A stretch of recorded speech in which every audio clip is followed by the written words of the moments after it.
नमस्कार साथियों, स्वागत है आपका अपने YouTube channel GK with Angel Raj पर। साथियों, पिछले वीडियो में हमने ग्लोब पर अक्षांश और देशांतर रेखाओं के बारे में पढ़ा था। उम्मीद है आपको वीडियो पसंद आया होगा। तो आज हम इस वीडियो में पृथ्वी की गतियों के बारे में पढ़ेंगे। इससे पहले थोड़ा हम समझ लेते हैं कि पृथ्वी की गतियाँ कौन कौन सी होती हैं। पृथ्वी दो तरह से गति करती है, या कह सकते हैं कि पृथ्वी की दो प्रकार की गतियां होती हैं। एक परिक्रमण गति, दूसरी परिभ्रमण गति। परिक्रमण गति जिसमें पृथ्वी सूर्य के चारों ओर चक्कर लगाती है और अपना ये चक्कर 365 दिन और 6 घंटे में पूरा करती है। इसी प्रकार परिभ्रमण गति, जिसे हम घूर्णन गति भी कहते हैं, इसमें पृथ्वी अपने अक्ष पर ही घूमती है और अपना ये पूरा चक्कर 24 घंटे में पूरा करती है।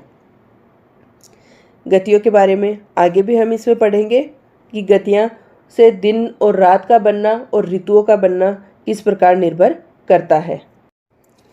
चलिए आगे देखते हैं। आगे हम इस चैप्टर में पढ़ेंगे कक्षीय समतल के बारे में। पिछले वीडियो में हमने देखा था कि ग्लोब के समान ही पृथ्वी भी अपने अक्ष पर झुकी हुई रहती है और अपने कक्ष के साथ 66.5 डिग्री का कोण बनाती है, और इसी कोण को जो जहाँ पे पृथ्वी झुकी हुई रहती है उसे ही कक्षीय समतल कहा जाता है। साथियों, पिछले वीडियो में आपको बताया था कि ग्लोब एक सुई के सहायता से कुछ झुका हुआ दिखाई देता है, जिसे हमने कहा था ये ग्लोब का अक्ष है। उसी प्रकार पृथ्वी का भी एक अक्ष है जहाँ पे वो घूर्णन गति भी करती है, और उसी अक्ष पे झुकी हुई वो अपने कक्ष के साथ 66.5 डिग्री का कोण बनाती है। चलिए आगे देखते हैं। हम ये भी जानते हैं कि जैसे ही पृथ्वी पे दिन रात बनते हैं तो वो कैसे बनते हैं। सूर्य की रोशनी जिस प्रकार से पृथ्वी पर पड़ती है उसी के आधार पर दिन रात बनते हैं। जिस हिस्से पर सूर्य की रोशनी होती है वहाँ दिन होता है, और जिस हिस्से पर सूर्य की रोशनी नहीं पहुँचती वहाँ रात होती है। जैसा कि आप इस डायग्राम में देख सकते हैं, आपको साफ दिखाई दे रहा है। एक तरफ दिख रहा है पृथ्वी का अक्ष के साथ झुकाव, ये इसका अक्ष है और ये यहाँ से झुकी हुई है और ये 66.5 डिग्री का कोण अपने अक्ष के साथ बना रही है। ये हमने अभी पढ़ा कक्षीय समतल में। इसके साथ ही हम आगे देख रहे हैं कि जहाँ से सूर्य की रोशनी जा रही है वहाँ पे दिन है, और इसके पीछे भाग पे जहाँ पे अंधेरा दिखाई दे रहा है, गहरा रंग दिखाई दे रहा है, जो सूर्य के सामने नहीं है, वह है रात है। ग्लोब पर वृत्त का वह भाग जो दिन रात को विभाजित करता है प्रदीप्ति वृत्त कहलाता है। यानी ये जो हिस्से, जो गोलाई में हमें हिस्से दिखाई दे रहे हैं इस वृत्त पर, उनको ही कहते हैं प्रदीप्ति वृत्त।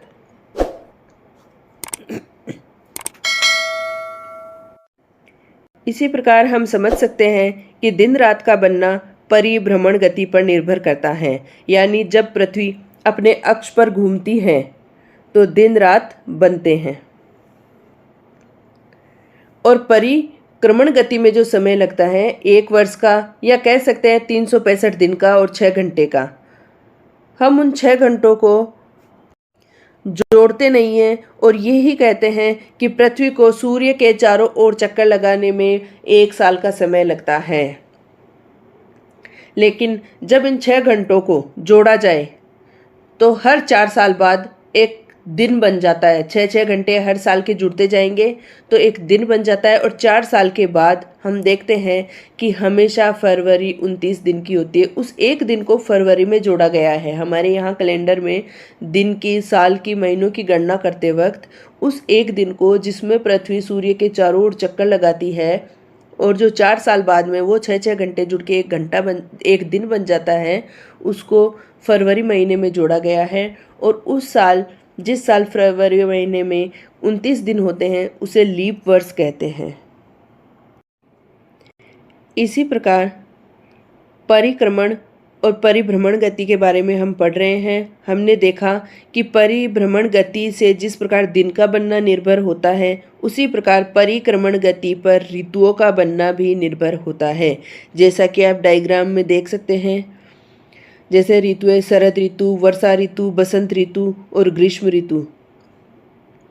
इनका बनना परिक्रमण गति पर निर्भर करता है, यानी सूर्य की किरणें कर्क रेखा पर पड़ती है या कहें कि उत्तरी गोलार्ध में होती हैं। कब? जून में। 21 जून को जब सूर्य की किरणें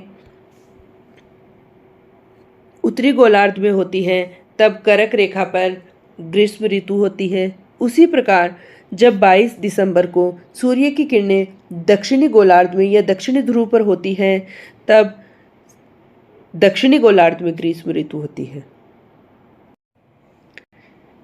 इसे आप इस प्रकार समझिए, जहाँ पर सूर्य की किरणें होंगी वहाँ पे अधिक गर्मी होगी। तो हम देखते हैं कि 21 जून को सूर्य की किरणें उत्तरी गोलार्ध में होती है, उत्तरी गोलार्ध में ही कर्क रेखा होती है, यानी उत्तरी गोलार्ध में ग्रीष्म ऋतु और दक्षिणी गोलार्ध में शीत ऋतु रहेगी।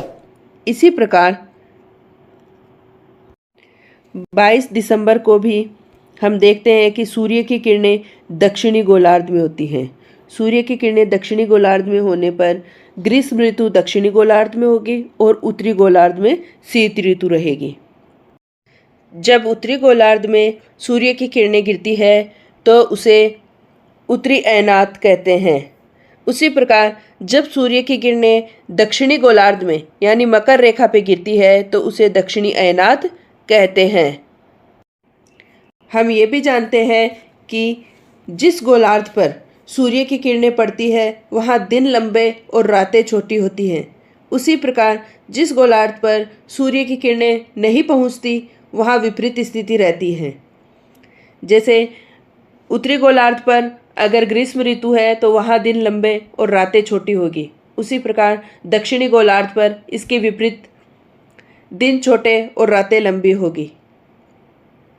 इसके अलावा जब सूर्य की किरणें 21 मार्च और 23 सितंबर को 21 मार्च और 23 सितंबर को विषुवत रेखा पे सीधी गिरती हैं तब दिन और रात बराबर होते हैं और इस अवस्था को विषुव कहते हैं। इसी प्रकार स्पष्ट होता है कि दिन रात का बनना परिभ्रमण गति पर और ऋतु का बनना परिक्रमण गति पर निर्भर करता है। आप देख सकते हैं कि जो भी मैंने इस चैप्टर में आपको अभी पढ़ाया है इस वीडियो में वो सब क्लियर करवा दिया है। ये ही चीज़ें आपको इस टॉपिक में दे रखी हैं, जैसे परिक्रमण गति मैंने इसके बारे में भी पढ़ाया आपको कि ये 365 दिन में अपना चक्कर पूरा करती हैं। इसके अलावा दिन रात का बनना, प्रदीप्ति व्रत, ये भी मैंने आपको अभी पढ़ा दिया। साथ ही कक्षीय समतल, घूर्णन गति, ये सभी भी आपको इसमें पढ़ा दिया। साथियों, इसके साथ ही हमारा टॉपिक पूरा होता है। इसमें कुछ भी ऐसा नहीं है जो आपको नहीं बताया गया है। अभी आपको इसमें बता दिया गया कि किस प्रकार से फरवरी 29 दिन की होती है। उम्मीद है आपको वीडियो पसंद आया होगा। जब आपको वीडियो समझ में आ जाए, पूरे क्वेश्चन आपको अच्छे से पढ़ के जवाब देने में आसानी रहे, तो इनके दिए गए ऑब्जेक्टिव क्वेश्चन और फिल इन द ब्लैंक्स आप करने की कोशिश करना। धन्यवाद। मिलते हैं नेक्स्ट वीडियो में। नेक्स्ट वीडियो की अपडेशन देखने के लिए चैनल को सब्सक्राइब करें और बेल आइकन पर क्लिक करें।